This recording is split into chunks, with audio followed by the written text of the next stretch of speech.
damn it, I'm so jealous of that. Fucking Easter, I go on this massive diet. My favorite thing in the world is peanut butter cups, and they are fucking everywhere. Yeah. Coming up on First Course First, part 2 of 1980. I already told you I'm going to be honest about this shit. Alice Cooper's, I'm talking about it a lot. I'm going to talk about it more. I'm a grown man who hosts a music podcast, and my favorite album of 1989 might be a hair metal album. Respect it or not, we're doing all the good stuff. That's next.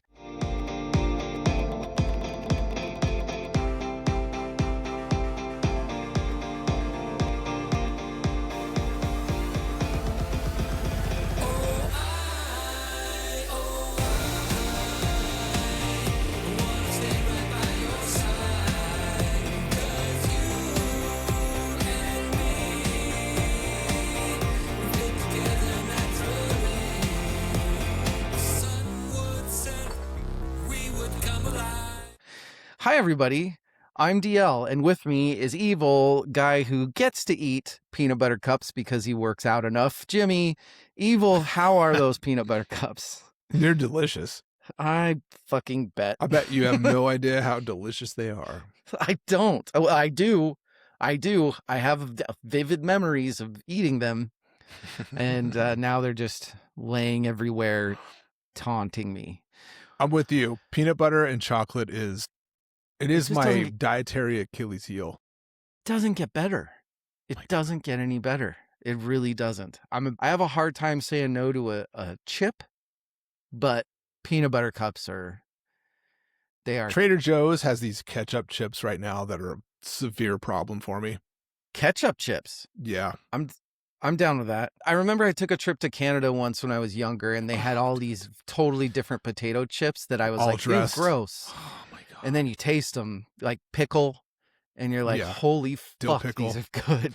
Stupid. Whole Americans. Foods, for a period of time, had an all-dressed chip that was their was it 365, whatever their in-house brand is. Mm-hmm. That is my favorite potato chip of all time, and they discontinued them, fuckers. You can get all-dressed chips. I think they're Ruffles, not as good. Still good, not as good. But God. It's no Thanksgiving stuffing Trader Joe chips, but they're pretty Those good. are pretty goddamn good too. Oh my God. We're not talking about food. We are talking about food. We're supposed to be talking about 1989. The worst, the best, the amazing, it actually wasn't so amazing. It actually was amazing sort of stuff. And surprisingly, it's been a crazy conversation. Anywhere from Nirvana to Milli Vanilli to UB40, which I didn't even touch on it in the last one. That's a really bad album. UB40's Labor of Love in 89 was pretty fucking bad. And I think as a kid, I totally, absolutely dug it. it's huge. Yeah. I don't even remember what was the big song off of that. Was that Red Wine? Was Red Wine that? I thought that was way earlier. I don't think so. Huh. Well, shit. Fucking Red Wine. No, Here I Am. The Here I Am Baby, the Al Green song. It was Red Wine earlier. It was. And then The Way You Do the Thing You Do, you remember that? Yes. Yeah, absolutely you do, right? What have you learned so far, Evil? Oh my gosh. Hair metal's cool? Hair metal is still cool. I don't care what you say. They tried to kill it. It just went underground. No, I think it's, for a period of time, it was very uncool to like hair metal. It was. But I think we got through that, and we did. It's okay to look back and be like, you know what? They were doing their thing, and they did it really well. I also think that we had to go I think there were certain things that as Americans we had to go through. I don't want to bring up certain, there were certain things that happened over the last 10, 15 years that made us realize that maybe some of the stuff that were happening, like in the background of those hair metal bands, was pretty fucked up. Oh, yeah. But in their defense, they weren't the first bands to do that. Led Zeppelin, fucking, yeah, like bands have been doing that. Fucking Bowie. Yes. Okay. Here's the thing, folks.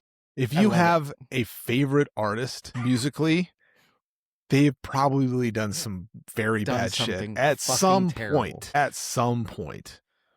I gotta It's just fix how my it is. camera. You fix that My camera. camera was crooked, and I just now noticed. Yes, I very much agree with you. And I do, but I think it was just so for them, for these guys, it was so in your face. All the music Oh videos with the yeah. 7 million, you know, Yeah. puffed out hair women that are like, it's a tough look. It's a tough look, but that's okay, right? That's okay. Are there any albums, Evil, that are not in your lists that you haven't really gotten to talk about yet that you feel bad leaving off? My gosh. Probably, and It's a let me tough pull one, up. right? I've got a whole list of stuff. Let me get it up here queued up because I mean, While you're looking that up, there's one that I want to talk about, and it's sitting behind me, and I need to say something that I fully expect that I'll be alone on for this, and that is that Stormfront by Billy Joel oh, is fuck. his best album. I Yeah. I think that Stormfront is fucking amazing. Like whatever, Piano Man, I don't know. I understand why people love The Stranger, but I he's not typically in my rotation because his stuff is just so very. What was it? Family Guy that made fun of the Piano Man? That was all him just singing about himself, basically playing the piano for like a fucking hour. He's always just been that guy that's, I don't know. It's hard to explain. It's like he wants to be seen as a great artist instead of just focusing on this. He's like kind of like the opposite of Elton John to me for some reason. Like Elton John is super flamboyant, but I never had the feeling from Elton John that he was trying to be more than the song. Does that make sense at all? Mm, I don't I don't know. Yeah, that's sorry. I have hold on. so I have a hard that's time how talking about Billy Joel. yeah, sorry. That's okay. I I should mean, have flown through that, no, it's but good. That that I guess. I Billy Joel, I don't know if it still is, was the favorite artist of Yeah. yeah, Yeah. you know what I'm talking about. I do. I know I mean, exactly what you're talking okay, about. that's people listening are like, what the fuck's going on? I went through the end of a very long relationship last summer, part of which there were kids involved, and the girl who I kind of like see as my daughter was a huge Billy Joel fan at the time. Yeah. I have no idea if she's into it Yeah, and it was him weird. Like anymore. you said, it just randomly happened one day. Randomly. And Yeah. so, and I had not seen her for months, and I bumped into her literally last Sunday, and it was awkward but good. And so, Yeah. yeah, I get a little choked up talking about that. Well, and I knew. I mean, I even warned you that I was gonna have I to. know. I was like, I And have I to bring didn't, up this dude. album. You said that, and it didn't register until after. I'm like, oh fuck. But here's the thing: is it's life, and I have to like. I want that girl to know that I love her, and so I don't want to Yeah. avoid it. It doesn't get any healthier than that. Look at us, Evil. We're growing up. We're growing up. Never. Um, I don't. I guess we can. Should we just get into our top fives and go from there? I have a feeling that there's going to be a lot to say about these. Or we can talk about who won 1989, or you I can give know. me some stuff that you haven't gotten to talk about yet. We can do whatever the fuck we want. I'm looking at my list. There's one thing that I don't. Don't know where to put. I'm just like, is it going to come up anywhere? I'm looking through the whole thing. Okay, there's one album. It's an EP that came out, and it's related to like what's going to come down the line, and it's Mother Love Bone's debut came out in '89, and I don't have it on anything else. God I don't damn know it. if you do, but I wanted to at Mm-mm. least, and we don't generally talk about EPs. We talk about That's full why. albums, But nope. but that But one, man, yes. God, that's so good. That's so good. It should have been mine. Fuck. I mean, we're like, I know that I don't know how Mother Love Bone, Mother Love Bone is one of the, like, if we were talking about the best bands to come out of that Seattle era, besides, I would have a really hard time deciding between Mother Love Bone and some of those other ones that I think Yeah, most people say is no question, but right. they're way the fuck better than Pearl Jam, I'll tell you that.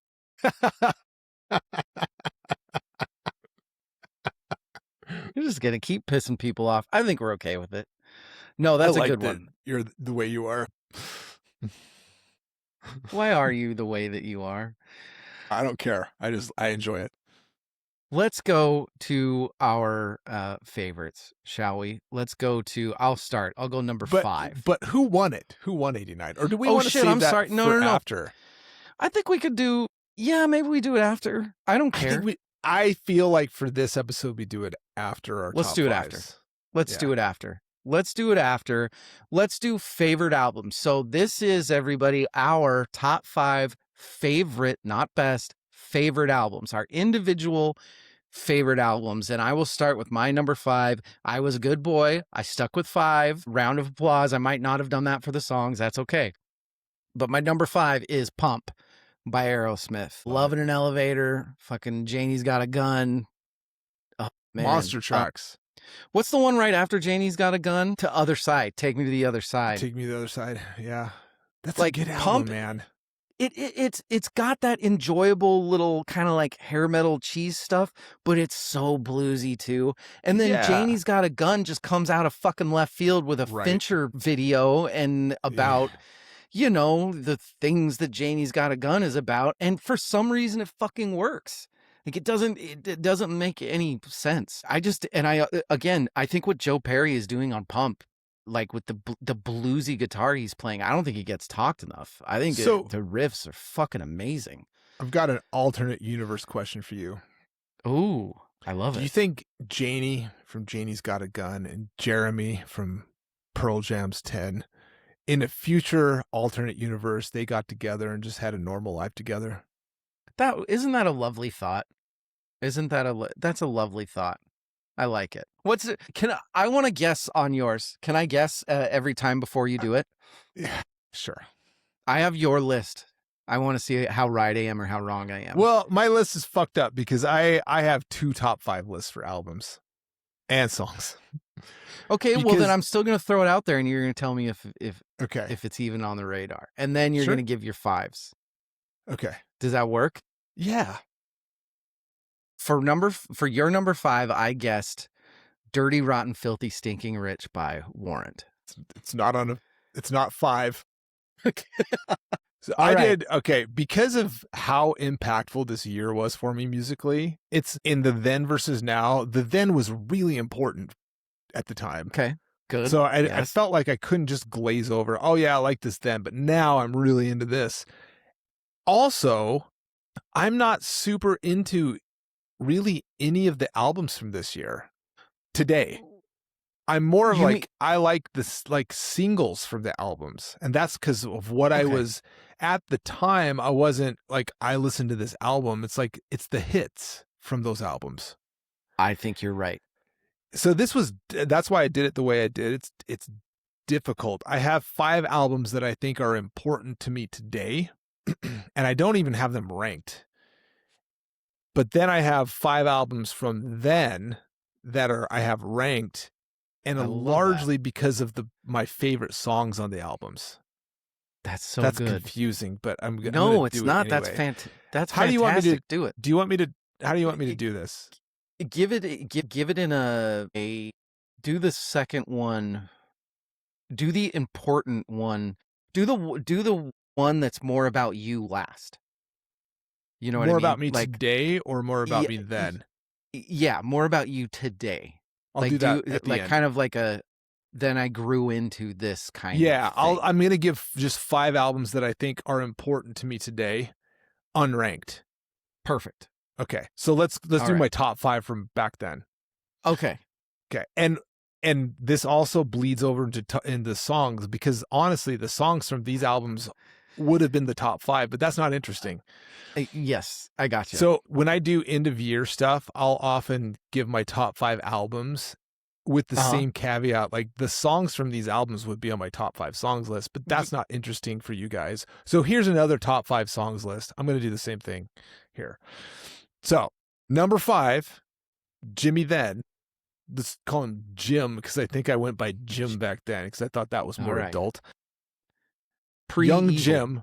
No, we're going to call him Young Jimmy, because one of Young Jimmy. my older brother's best friends, JT, used to call me Young Jimmy. He called me Young Young Jimmy. Grasshopper, but also Young Jimmy. Young Jimmy it is. Skid Row. Okay. Skid Row is the album and the band name.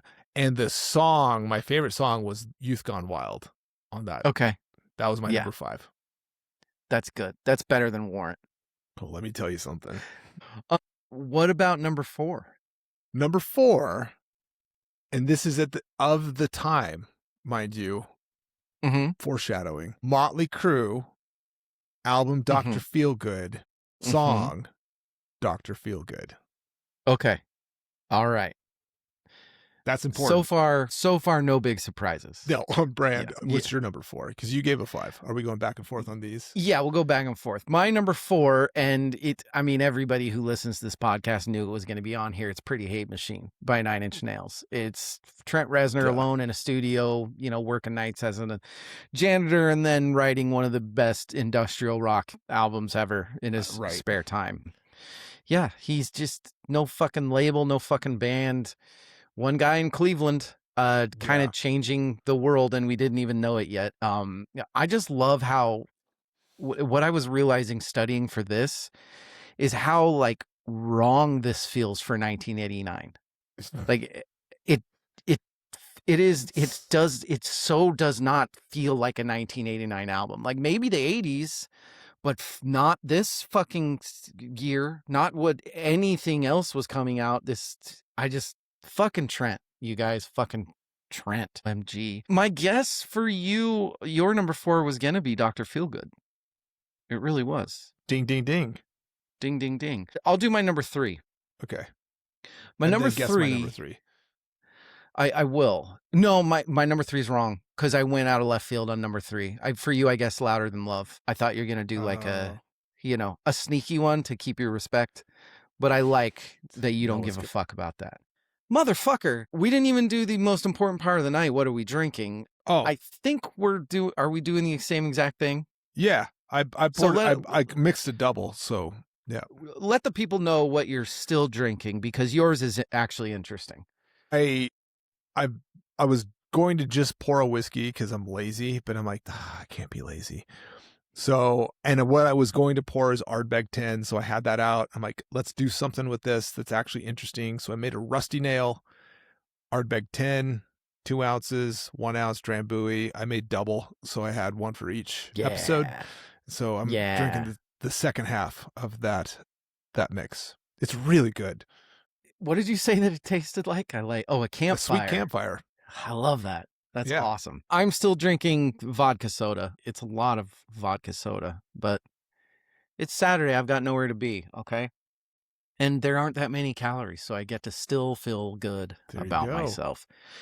My number 3, now we're getting a little more down the pipe, what people would expect me to pick. My number 3 is Doolittle by the Pixies. Of course, I came to Doolittle later, like everybody else. Also, I was 7 in 1982. Right. I did not, but look, I'm going to touch on a couple more things later in the songs list about why this is one of my favorite albums. This Doolittle, I can't find it in my notes. I'm looking. It changed the grammar of what bands were about to do. Like, I think people understand it by now, but we would not have had Nevermind if it wasn't for the Pixies. We would not have had anything that sounded like Nevermind if it wasn't for this album and the previous album from the Pixies. Like, this album is, if I'm going through my list and, hey, which ones were, for fuck's sake, Frank Black was and Kim and everybody were just doing things that they were building the blueprint. They were building the blueprint for the next fucking. Stealing my thunder. You shit. Dirty. Shit. What's your 3? You guessed Louder Than Love, which is incorrect. Yeah. But you did pick this already. And it is Warrant's Dirty, Rotten, Filthy, Stinking Rich. Is she your cherry pie?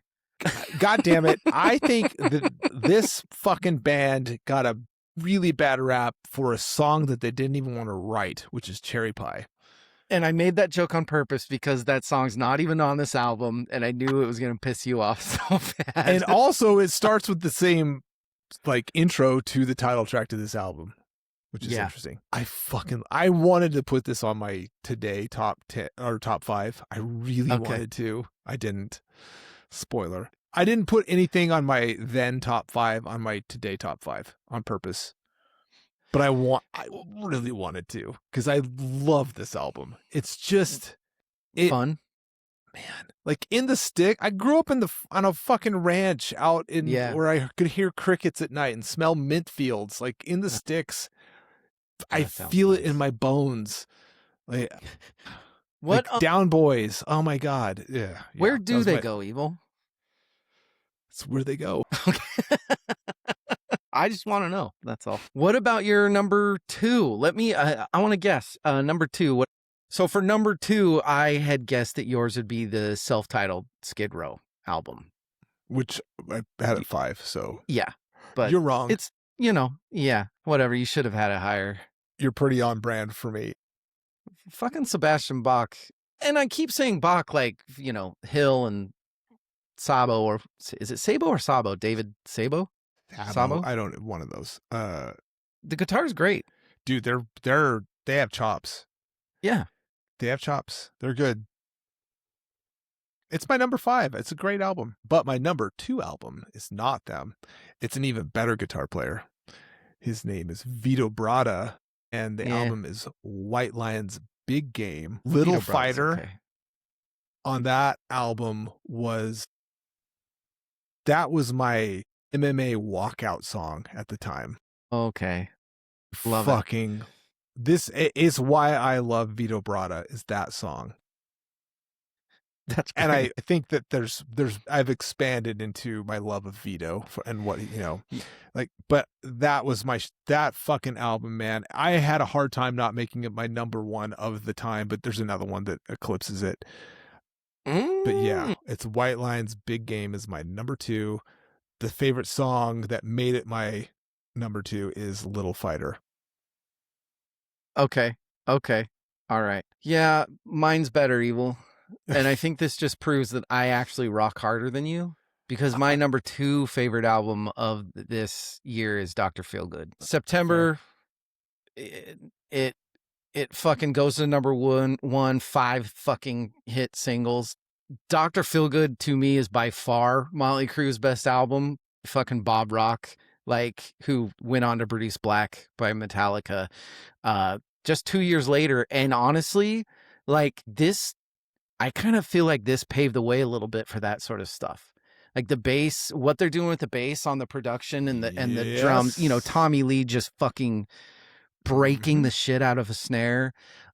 And Mick Mars is just fucking criminally underrated. He absolutely is. He's fucking shredding on this entire album. I don't know. This feels like the last statement of a band operating at full fucking power right before everything just blew up in their face. But, right before the blow up, you have Dr. Feelgood, which is that opening. It's so fucking heavy. It's so heavy. Not like cheesy 80s heavy. It's fucking heavy. Yes. And then you do have your heavy. Yeah, and you do have your Don't Go Away Mad, and you have your Same Old Situation, but then you also have Kickstart My Heart, which is I think that might be top 5 most get up and get going songs of all time. It's all right. I think that anybody, any age, in any sport, doing anything, you turn that song on, they're gonna fucking go after it. It's fucking, I love that album. I think that album's fantastic. I have not aged out of it, and I never will. Fuck all you nerds that are mad at us for this. Okay, where are we at? We're at number 1, right? We are. Number 1. And this is you thought I was planting my flag. I'm planting it way the fuck harder, because my number 1 favorite album of this year is Trash by Alice Cooper. I was 7. I knew every word to fucking Poison and House of Fire and Trash, and I didn't know what any of it meant. I didn't care. Desmond Child produced this, and he was working with Bon Jovi and Kiss at the same time, which whatever. They're okay. I just think he understood the the builds of a rock song in 89 perfectly. And that album's got fucking Steven Tyler on it. It's got John Bon Bovey. John Novi / Nikki Sixx, Ozzy Osbourne. And it's fucking, it's amazing. And it's even, here's what you need to understand, that a 7-year-old hearing the song Poison by Alice Cooper for the first time, hearing these melodic choruses that build, the key change, like these are things that made me realize that rock music was the greatest thing in that would ever be in my life. So fucking out. And not to mention, like, Alice Cooper's so fucking cool. He's so fucking cool, and he's Right. been so cool for so fucking long that I have no embarrassment of loving this album. And that's how I feel about that. I love that. Evil, what about you? What is your I number one? feel the same way that you do about that album, about the album I'm about to mention. And like, I'm a lifelong Eddie Van Halen fan, largely because of my brother's musical influence. And I think just guitars in my DNA somehow. Like, my dad was a professional bull rider, but he liked outlaw country and like Chet Atkins. And like, I have his old guitar. It's this old Epiphone hollow body electric. Don't get me so- started on Chet Atkins. It's like in my like rock and roll guitar virtuosities in my blood. So apologies to Eddie. All Well, why don't you apologies play to guitar Eddie. better then, Evil? I've got my guitars out. Like, I'm I working love on it. Apologies to That's Eddie. great, though. I love that. The first human being that made me be like, have to play guitar Mm-hmm.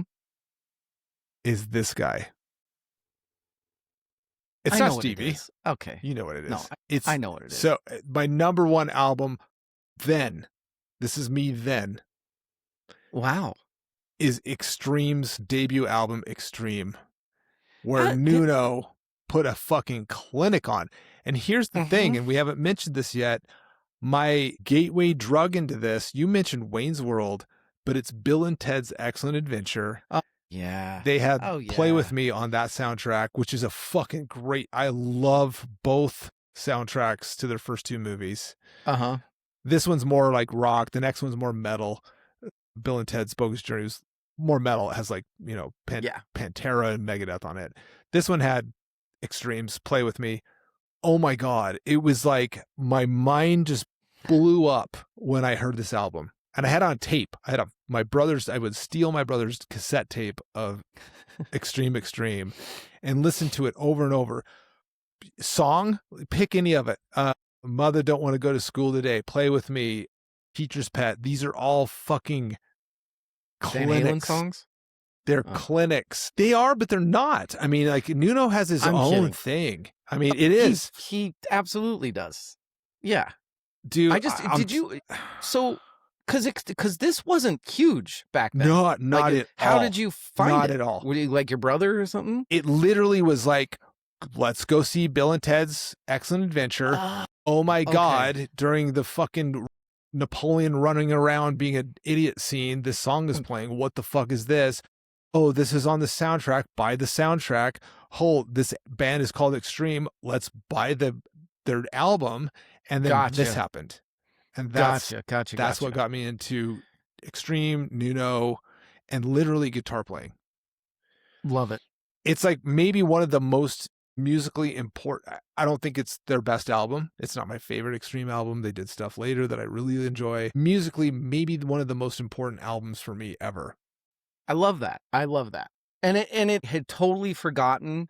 Like, I found it when I was studying.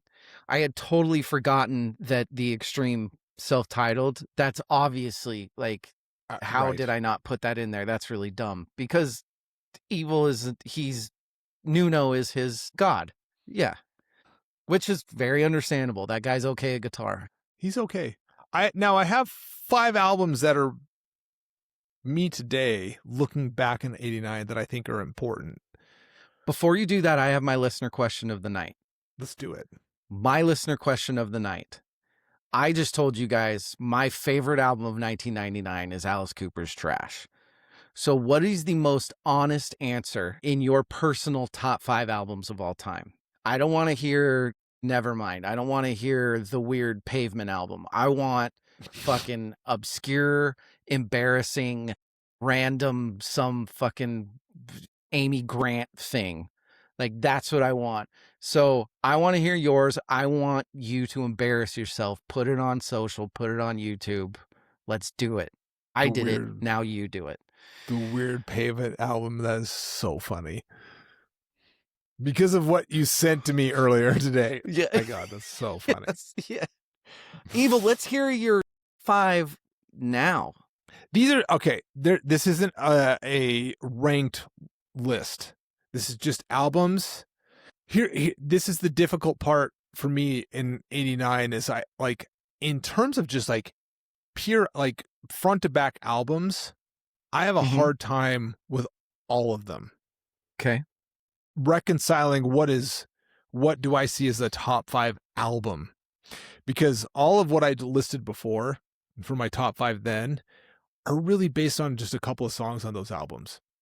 And even when we get to our collective top 10, same thing. Like it's like Well, this was a time where you singles. concentrated on hits. I'm listening to top 40. Like I hadn't really I hadn't formed my own musical identity yet. So it's very Well, but that was the industry too. by- The yes. industry was you need 3 singles. I don't give a Yep. fuck about the rest of the album. And that's what the industry was.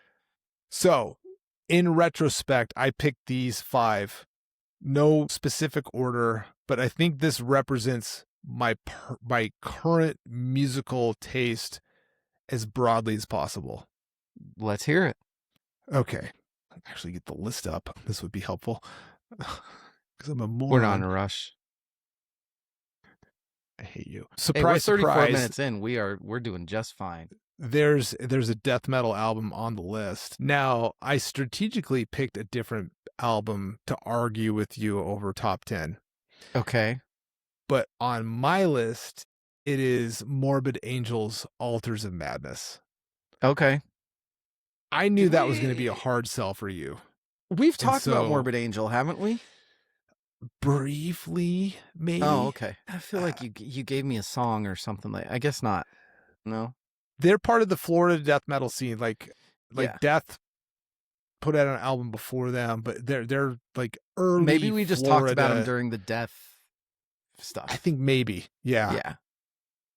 I have in the last year or two, I'm like full on. I'm a death metal guy for sure. And Cattle Decapitation, No shit. like it was like there was like a progression, and that started in the early 2000s. Went through Unearthed in Flames, the harsh vocals, got acclimatized to that, more heavier stuff, got into Revocation, Cattle Decapitation a few years ago, and I'm like Morbid Angel. I'm like full on like Death, of course. Morbid Angel. Second one, not on this is unranked, so I'm just listing 5 albums. The second album, Stevie Ray Vaughan's In Step. Yeah. Good. I am sold on as much as I'm a death metal fan, I am a blues fan. That's such a guitar player's album. Oh my God. It's sober, controlled Stevie Ray Vaughan. Yes. Like, and we talked about in the Rory episode how his calling card is better than any recorded Stevie Ray Vaughan. That is not, I don't want that to be like, well, recorded Stevie Ray Vaughan is garbage, because it can be really good. And In Step is a version of that. It's just Rory's fucking something else. Rory's Rory. Yeah. Third album, unranked, is The Cult's Sonic Temple. I'm really glad that you have that. They were in the mix for my of the time, but honestly, I wasn't as into The Cult as I was the other bands that I listed in my of the time top 5.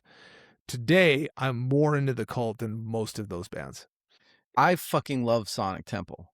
Yes. I love it. I remember that was one of the records in my dad's collection that I don't know why, but that cover, that red thing with him just with the guitar.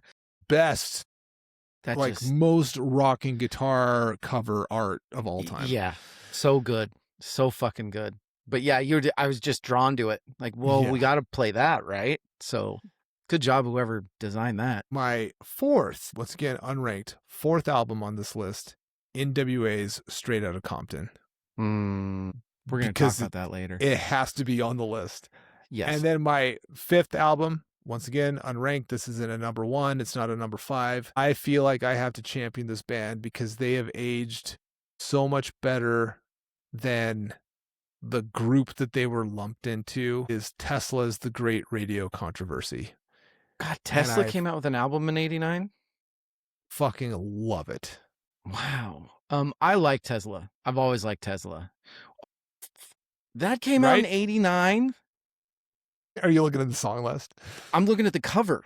Yeah. Because Yes. this is just Yes. like I just said. I remember this. I loved this fucking album. This is a great album. Yes, this Yeah, I know. album's fantastic. Fuck me.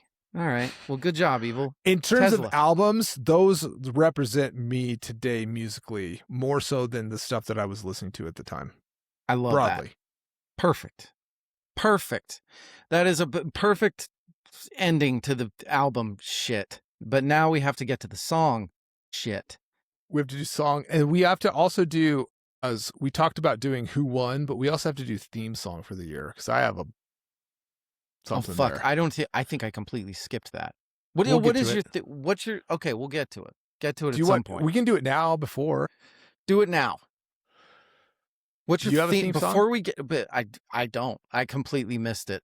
I'm sure I can think of one off the cuff, if you will. Okay. But you're gonna have to go first. Do you want me to? Okay. Honestly, mine's probably like fucking Dr. Feelgood. It's probably or like same You're old wrong. situation. You're wrong. It's okay. What is it? You're wrong. What is it? So 1989 did not know that it was the end of anything. Mm-hmm. True. It thought it was winning. It thought it was like infinitely into the future. And Yes. that's why it sounds the way it does. It's confident. It's like overblown and bloviating. It's a dozen genres peaking all at the same time. Ooh. And none of them realized that the ground that they're building this on was like shifting sands. Okay. Like hair metal thought it had another 10, 15, 20 years. Yes. Like Absolutely. they all were just like, oh, we're just going to keep putting out albums and making millions of dollars. Yes. The Pixies didn't realize that they were writing the blueprint for the revolution. I think that's very true too. I think if you ask Black, he's gonna say, "I knew," but he doesn't. No. Trent had no idea while he's mopping floors that he's writing an album that is going to outlast fucking everything on the radio at the time. Yep. And then Yeah. 3 guys from Seattle go in and record an album for $600 that is like going to change everything forever. Forever. The biggest musical cultural change since punk. It's the year where everybody thought, no, they didn't think. Everybody was correct about the current moment, but they were all wrong about the future. And that's what makes it such an incredible year in music. And that's why my theme song is the most timeless album. It comes from the most timeless album, and it's Tom Petty's Free Falling. And they didn't know it yet. That's really good. I mean, yeah, it can't be Won't Back Down, right? Because they didn't really have a choice. No, that's really good. No idea. I'm not gonna. I'm not gonna beat that. Yeah, my Dr. Feelgood doesn't beat that answer. That's for damn sure. Should we do songs now? Let's do songs. Let's do songs. Yeah, my honorable mentions would all be basic stuff. You know, it'd all be basic like songs that I love off of Disintegration or Poison or, you know, something like that. But I have 6. I love them all too much. I couldn't cut one off. I just couldn't. I'm doing 6, so you're going to have to deal with it. I tried really hard, but so my 6, and then if you have any honorable mentions, you can give them. But my number 6 is Rhythm Nation by Janet Jackson. Well, I did a similar thing. I have a then versus now. Okay. Well, So, shit. No, I think it went well the way we did it last time. We'll intertwine ours, and then you okay. give your nows Okay. So last. for my then, I do have an honorable mention because Okay. they do not deserve to be on the top 5. It is Milli Vanilli. I'll just say that because I really liked that stuff back then. You But my did. number 5 is Aerosmith's "Love in an Elevator." Oh, that's such a great song. I loved it, and I had no idea what it was about at 7 years old. Well, I saw the music video and that touched I did me too. in I still ways. didn't know what the fuck. Yeah, well, you were I was a little dealing more with ready. hormones. Yeah. Yeah. um, yeah. So my number 6, Rhythm Nation. Before we get into the rock songs, I need to put this here because it's fucking amazing. Evil, I asked you a question, I think yesterday. Is there a cooler genre than fucking industrial hip hop? Oh my I don't know. I don't know that there is.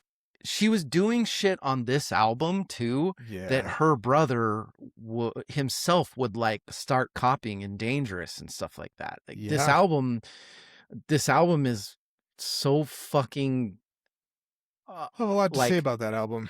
do you?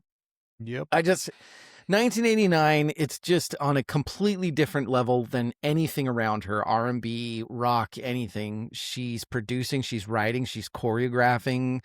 There's political content. There's, you know, I fucking Janet Jackson is criminally underrated, especially this genre of Janet Jackson with Control and Rhythm Nation. She's fucking amazing. And we won't get into this argument right now because we don't have to, and I don't know that we disagree, but some of us might think that Janet had some better stuff than her Uh, brother. Evil, what's your 5th favorite song from then? that what I said, "Love in an Elevator" is my number Oh, 5. You I thought you have said that was your honorable mention. no. My honorable My mention bad. was Milli Vanilli. That's right. My bad. Okay, so your number 5 was Love in an Elevator. "Love in an My Elevator." number 5, and you touched on it very, very quickly earlier. But everybody, I don't know if you know this about me, anybody that listens to this podcast, I'm a really, really big Prince fan. Hmm. And Evil, at 7 years old, can you imagine how cool that fucking Batman was? I Like, can. because it was just as cool at I 13. can. Look, Yep. there's all these arguments about which Batman and blah, blah, blah. And there's the Heath Ledger and this dude. 1989 Batman will never be beat. It never will. Jack Nicholson as the fucking Joker is, dude, the scene, my song's Party Man. The scene of Jack Nicholson in the fucking art museum and him and his croonies are destroying it. That is one of the coolest fucking movie scenes ever. Prince was such a weird fucking choice that ended up being so fucking brilliant with him, with this music in the background, with that bright ass suit on. Oh my God. It's perfect. And that's not, the song kicks ass too, by the way. The song is fucking amazing. It's all right. That is my number 5. It's Party Man by Prince. Goddamn Batman soundtrack, baby. What do I go to number 4? You can or I can. Either way. I'll do number 4. My number 4, I'll go through it quick. We don't want to keep talking about this motherfucker, but it's the song Down Easter Alexa by Billy Joel. It's a fucking amazing song. It has a very like Wreck of the Edmund Fitzgerald feel about it, about this fisherman in this northeast town that knows that he really can't make a living off of it, but what the fuck else is he gonna do? It's just brutal and it's beautiful. Evil, what's your 4? There's a weird piece of me that likes that mentions of Billy Joel almost makes me come to tears at this point. Because you bizarre. hate him so much? No. I'm totally kidding. Yeah, I fucking hate that guy. I mean, My Piano number Man 4. is a stupid song. That's all. That's all I'll say about that. It's stupid song. That's hilarious. So, not their biggest hit, but because I was like heavily into like choir at this point in life, I think this resonated with me, the vocal harmonies. And it's the Beef song Rome, which I loved. God, I love that At the that's on time. there. Dude, Cosmic Thing was a great album. I don't. Great fucking album. I think It's that was not in on my our list. top 5 or our top 10 argument. Like that It was one was. of, yeah, I think you Yeah. threw it on there. It's because I loved that. I loved that album. That album was Oh, great. fantastic. Do you want me And to it do a and it number was 3? so much better than Love Shack. And not that Love Shack was Yes. a bad song, but No. that album was Rome good. is a more complex Yes. arrangement. It's a No, more it's interesting great. song. Rome's a fantastic song. Yeah. I fucking loved it. Me too. I did too. I'm glad that we agree on that. What Would you is like to your? hear my number 3? Because I What's think your? you might actually like this song. We'll see. It was on a movie soundtrack that may have launched the superhero genre. And the artist is this, relatively unknown, but yeah, Is he it's from like fucking Podunk, Minneapolis, or it's, something like that? it's Party Man. That is, Is it that really? is the fucking shit. I love that song. So I loved good. it back then. That Lawrence, like I can hear it, and I can hear the whole Yes. track. Yes. Nicholson, yes. Not this one, Dan. Oh my I God. like this one. Yeah. I love that that's was so. your pick. Oh, that's too. so awesome. Neither of us picked Bat Dance, which is amazing. I know it's not even the like first or second one. That's fucking rad. It's like right in the middle of the album, but it's the best song on the album. Yeah. My number 3, this is going to make listeners like, what the fuck are you even talking about? My number 3 is a song called If a Tree Falls by Bruce Cockburn, who's this Canadian. It's like another one of those things. I was big into that stuff, like the Stan Ridgeways and that sort of. This is the guitar playing on this is extraordinary. Cockburn is like genuinely one of the greatest finger pickers I've gotten to listen to in folk music. It's fucking rad. And it does have that 80s-ish feel, but it works. And then the lyrics, just go listen to it. This was very ahead of its time in like, I don't want to get into anything big, but it was in 1989, this guy was singing like about things like, hey guys, like the beef industry is going to fucking kill us all, just so you know. And like, this was in 89. This was a long fucking time ago. And he's singing about these things that are killing us right now. I fucking love Bruce Cockburn. I love this song. Yeah, it's the random one. Go listen to it. Tell me how cheesy it is, and I will embrace it. Evil. No. It's me. And I'll tell you what I'm going to do. I'm going to cancel out all my. This is your number 2? Yeah. Right? Okay. Aren't we on 2? Yeah. Yeah. Oh yeah, you're right. Yeah. I'm going to cancel out my number 2 being so cheesy and so not a super cool song by making my number 2 Waiting Room by Fugazi. I already talked about how the 13 songs wasn't on there, but hipster. This is like one of my favorite Fugazi. This might be my favorite Fugazi song. There are 2 reasons that I got into punk heavily. One was the first time I heard this song, and the other is the first time I heard Bad Religion. This bass line, this restraint, fucking Ian MacKaye, like Fugazi just understood. They were punk, but they understood the importance of like what was going to happen with the Nirvanas and the Pixies. Like they had dynamics, and they also did you know? I don't know how. If you ever heard this, but they refused to play venues that charged any more than $5 when this album came out. Really? For years. Like that's even at like insane. Even if they only had, they would like end up in high school gyms and stuff for their concerts because they would not let anybody charge over $5. Wow. Like that's the most fucking punk thing ever. That's the most punk thing that there's ever been. Yeah. So I love them, and I love this song. Evil, what's your number 2? I don't know how you're going to take this, to be quite Badly. honest. This is also my number 2 of the time, my then number 2. Okay. And I also just realized we didn't do breakout artists, but I have an answer for that as well. God damn it. We'll get there. We're just moving. We had too many moving parts. I did my research. My number 2 then of the time, and I still think that this is at that time fresh and maybe underrated today. The album. Okay. The song is Nina Cherry's Buffalo Stance. Oh, for fuck's sake. That whole album. Number 1, the song is a fucking jam. Yeah. And it's it is Absolutely. a little bit of the time, but in the time, it was very predictive of what's to come and very fresh as an album. It's I mean, it's super of the time, but you're right. It's almost of the time, like, it's almost of the time of, like, 91. Like, Yes. when did, like, CNC Music Factory and, like, Pump and so when did that come out? This is, like Technotronic was this year, but like okay, CNC Music Factory maybe a little bit later. gotcha. God, what a random fucking pick. I love this song. It's like one of those that I'm like, I've been trying to find a way to fit it into the podcast, and it just has not had a place until today. Oh, that's good. That's so But funny. it's so, and the album is fucking great. It's like, and I wasn't super familiar with the album, but I listened to it. I'm like, oh my God, I see why this was big at the time.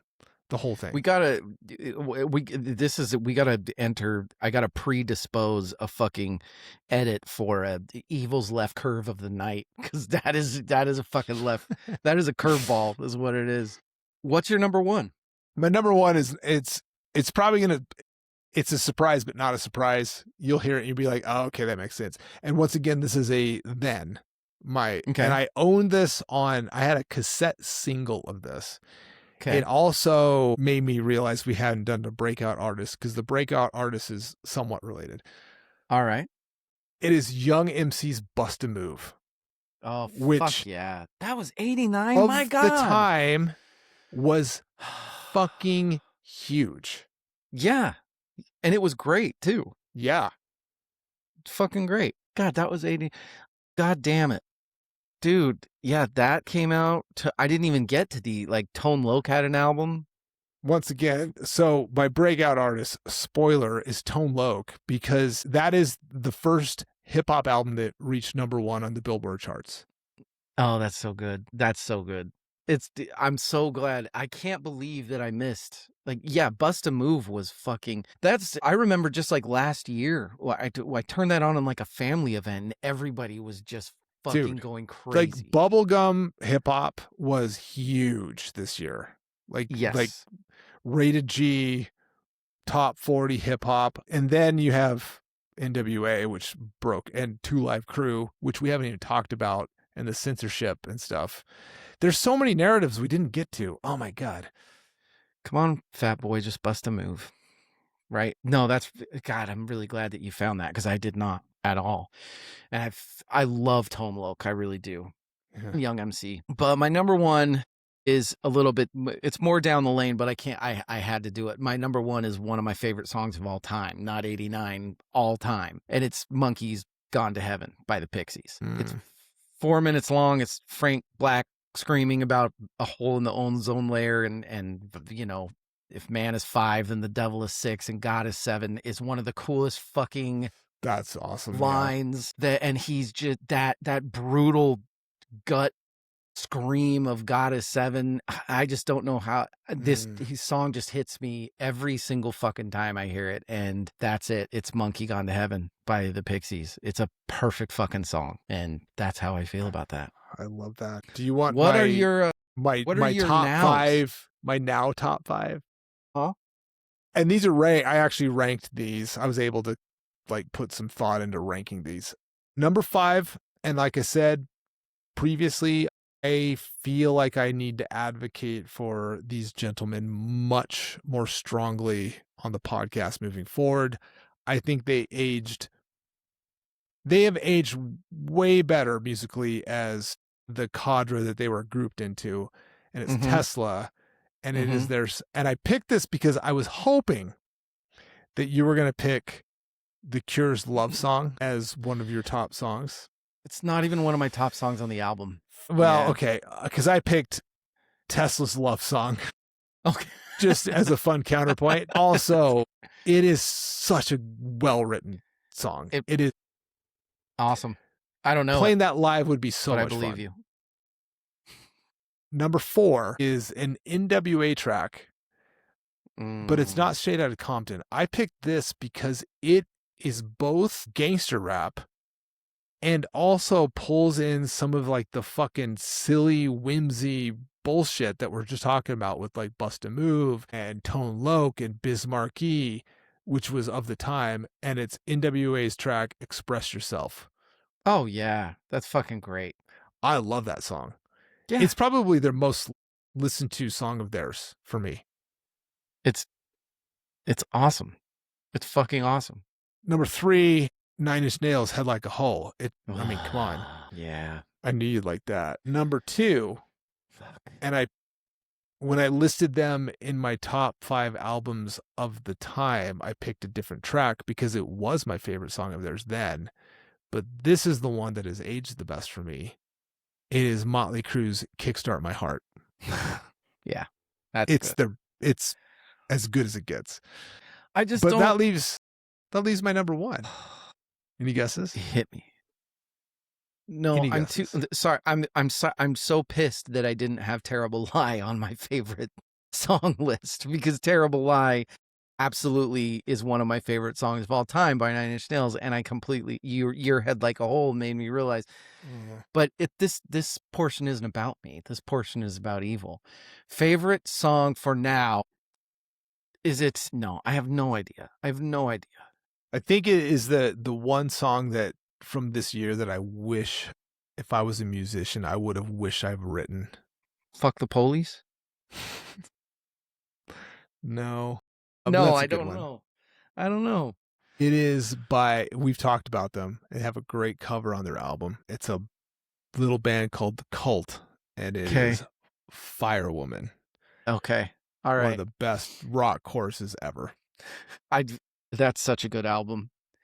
That's a really good now one. We've talked a lot about on the pod about how old Cult is so good and how unfortunately they really fucking they petered. They petered. They had 3 really, really good, really diverse albums in Love, Electric, and Sonic Temple. Yes. Very distinct sounds, very different, but all awesome. That was a great 3-album run. Do we do who won first, or do we do our top 10? Normally, I would say who we won, but I'm. You got something for it? We could go special either way. Lined up. We could go either way. Let's do our top 10. Our top 10 best, not favorite, best albums of 1989. We say it every single time. This is a hard one. Our number 10. Do you have the list in front of you? I do. Okay. Evil, why don't you give our number 10 because it is Evil's flag? I like I said earlier, there were 2 albums I wanted to advocate for, and I picked the one that I thought I could get on the list, and it made it. Yes. And it is Sepultura's Beneath the Remains. Yes. Yeah. And I dig it. I would have, if I had to pick, I would have put the Morbid Angel album on here. I thought that was a more challenging wank for you, and I thought I could sell Sepultura a little bit better. I lost your sound. No, I muted myself and I forgot that I muted myself. I had to cough. Yeah, no, it is. I like the story of Sepultura. Mm-hmm. I like them. I like the thought of them doing that shit in Brazil while this hair shit is happening in LA. Yeah. Again, another one of those, like, you have no idea what's fucking coming. Like, you have no idea. Right. You know? Right. Sepultura is very much like that. I don't love this out. I jokingly said to you that I liked it the first time when it was And Justice for All. I know. I think it's just, I expect such weird heaviness from Sepultura, and this isn't that. This is a pretty, like, you know what I mean? It's like, a little more meat and potatoes. Yeah. Chaos BC. That is my Sepultura album, which is the one right after this. And then Roots that was the game changer for them. But Chaos BC, I think, is. But I had to advocate for something because death metal became a thing. Oh, totally. And I was like, I don't think I'm going to get him to put Morbid Angel on a top 10, but I think I can get him to put Sepultura on a top 10. Evil, I'll give you a hint. I rarely, as long as it's just one black metal or death metal or whatever album, I'm not going to fight it. When you try to bring 2, I'm like, dude. I get it. How about number 9? We talked about it. $600 to make. $606 to be precise. Do you think we'll get in trouble for this being 9? It's Bleach by Nirvana, everybody. I you know what? I'm like, does this belong on the top 10 for 89? And I'm just like, I'm not gonna fuck with it. Because Like, there are does it belong, contenders. period? Oh god, it's so good though. Fucking It's School and it's About a great, but Girl and Paper Cuts. I could see how someone who's a big fan of maybe Paul's Boutique or Thinking that it should be on here instead. another album that we're going to talk about after the top 10, or even Madonna could make an argument. I can see a lot of people being mad that Madonna's not on But here, fuck which those it's guys. not. I agree. Very much agree. Yeah, it's Bleach. The seed was there. Boy, what was coming. But our number 8, and this is one that honestly, this is more of a, I think people are freaking out that we haven't mentioned this yet. I think Sure. I agree. I I think people would probably expect me to champion this album, and I didn't, Yeah. because I think the album's great. I do.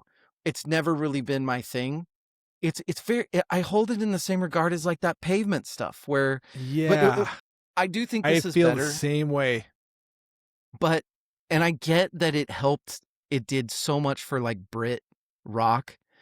It's the Stone Roses self-titled Mhm. album, and I'm sure a lot of you are saying like, how the fuck is that not a top 5 for you guys? And the answer is it's just not. Have It's you listened to any of the shit that we've put on our personal top 5 lists at this point? Yeah. I mean, come on. We didn't give a fuck about the Manchester template at this No. point, ladies and gentlemen. No. And honestly, I think the albums above it are better. I'm looking at the list and There's I don't some know, really fight good us. stuff. Evil, give us our number 7. Number 7, and I'm assuming that we didn't change the order beyond what you sent me. I hope not. I hope not. I have Tom Petty's Full Moon Yep. Fever Yep. yep, which I think is it's Fight the this most one, guys. Yeah, come on. It is literally the most timeless sounding album from the entire group of things that we've talked about through the whole episode. Yeah, it's fucking fantastic. And the songs, it's Tom fucking Petty. I mean, it's Tom Petty. It's definitely over the Stone Roses. I feel super fine with that. Number 6, this was a me flag, and honestly, It's if it were up correct. to me, it'd probably be higher. But I get the placement. I think this album is fucking amazing. Yes.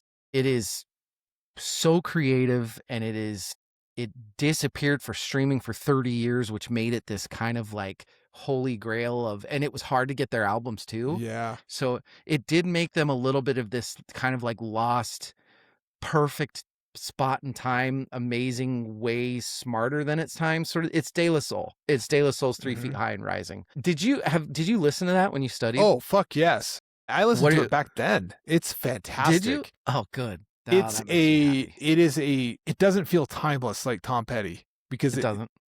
but at the same time, it is also so different from what's happening in that period, hip hop wise, that it's like a vision of what could be. It's like, here's how we can expand our palette. Yes. I think that's one of the I think with Stone Roses, that's the other album that I think it says a lot about that album, that it makes me nervous to put them that high, because I know a lot of listeners are going to be like, that should be number 1, no fucking question. I mean, I wouldn't have had a problem if you put it number 1. Like, I concede well, a we lot didn't. on these lists because I understand that what I listen to is some bullshit to people, but this is one where it could have been anywhere in the top 10 and I would have been like, yep, good. Good. Well, shit. Maybe it should be higher. It's not. It's our 6. Deal with it. Number 5, I'll go on this one too. Our number 5, we already talked about it quite a good amount. It's Disintegration by The Cure. It's my grown-up pick. It is the grown. You know, it's Robert Smith making the biggest Cure album because he thought it was their last, and it's great. It's fucking great. I almost put them at Height of Power because of this. It's somebody else might. Evil. What's our number 4? I'm super surprised because you put this in this position. I advocated for it, but you kind of like baited me into it. It is. I think it is the best album. I think it's the best album of an entire genre. I do. Like, It's that's Motley how I Crue's feel about Dr. it. Feelgood. Yeah. I won't argue with you. And it's why I put them as height of power. That's why I picked them, because I think it's them finally firing on all cylinders with Bob Rock production. By the way, Yeah. Bob Rock produced The Cult, Sonic Temple, and two Yep. other albums this year, all of which, like, he should have been height of power or maybe breakout artist, because Metallica's like, hey, we want that. And then the And Black then Album happened. which thank you or no thank you, depending on what type of Metallica fan you are. I like the Black. I think the Black Album is. I think that's universally liked by both Metallica camps. I love it. I hope I was it going is. to It pull should it out. be. I have it on record. I fucking love it. That should be loved by all Metallica fans, in my opinion. I think the Black Album's amazing. It's fantastic. Number 3 is we've talked about it a lot on this pod. We've done a dissection of the band. I've talked about this album 100 times on the podcast. I realized last year that this guy is kind of one of my music gods. He's up above me, watching over right now. It's Pretty Hate Machine. One guy with a mop in 1989 that was, no idea what was coming. Evil, you need to give us the 2 because you are the reason that we have it on here. Thank God. Well, so here's the controversy is, like, in researching this, a lot of sources cite it as being released in 1988, but Yes. I think we have come to the consensus that that is untrue, even though on It is the untrue. album it says 1980 wasn't actually released as a full album until 89. Yes. There was an EP and some singles that came out in like fall of 88. And it is NWA's Straight Outta Compton. Yes. Which, I mean, in terms of like creating a genre, holy fuck. Yes. Right? Yeah, if any form name of gangster rap, more, like, how many you can count on one hand the number of more important hip hop albums, probably less than 3 fingers. very much agree. Very much agree. It's fucking crazy because they're so different and so good on the like the East West thing that 3 Yeah. Feet High and Rising and Straight Outta Compton came out the same year. Because they are the exact Opposites. of like hip hop ethos, but they're both so fucking good. Yes. And our number 1, It's the number 1. It's the right answer. it's Cobain's Lineage, Yeah. It Yep. is the way that everybody wrote music after this for fucking years. It's Doolittle. Like, sorry, not sorry. It was the obvious number 1 to me, even though I'm not like a massive fan. I like the album, but I'm like, I actually had no idea where you were at with the Pixies. yeah, at all. I'm like, that should be number 1. In the list that we were kind of going back and forth with, I'm like, yeah, Doolittle should probably be at the top. I'm going to advocate for Straight Outta Compton if I can figure out if it was actually released in 89. And then everything else is just math at that point. It's like, who cares? I agree. Evil, we got to end this. Who won 1989? I'm going to go first because I'm boring. Please do. We've already kind of talked about it. Look, I'm not going to say the Pixies or Nirvana or Trent, or they didn't win 1989. They won the next 30 years and they didn't know they'd won it, but they didn't. And it'd be easy to just go back and say, well, then, Motley Crue won the year, whatever. I'm not doing any of that. I'm going with Tom Petty. Tom Petty went from like this songwriter, respected Americana guy to one of the biggest songwriters of all time. And you've been the one kind of carrying the flag for that album with how fucking perfect it is, but that was my choice for who won. What about you? Really good choice. It's crazy how a widely broadcast faux pas can memory hole something as important as what I'm about to talk about. Going with who lost 1989? No, you're going to be surprised at this. Okay. 7 top 5 singles, huge visual identity, social conscious pop on like blockbuster scale, stepping out of the shadow of oh shit, your brother who was the king of pop. Yeah. It's fucking crazy that the Justin Timberlake pop your titty out during the Super Bowl incident just fucking erased Yes. how important Rhythm Nation 1814 is for Yep. Janet Jackson. Completely agree. And like, spoiler alert, she by a fucking mile owned 1989. I mean, you were 13. I mean, was there a more perfect woman at that age? My Like, God. I mean, Jesus Christ. The fact that you say perfect is interesting because I have a devil's advocate take on this too. Is like, is this like the Cure and the Pixies were doing something no one else was doing artistically? Mm-hmm. Janet was perfecting something. She was doing something better than everyone else was doing. So that's like my devil's advocate take on this. But at the The same only time, it was so fucking good and yes, so it was like almost executed with like military precision. which is fitting with the whole 19 and like the 19 the Exactly. 1814 1989 Rhythm Nation Yes. music video thing. Absolutely.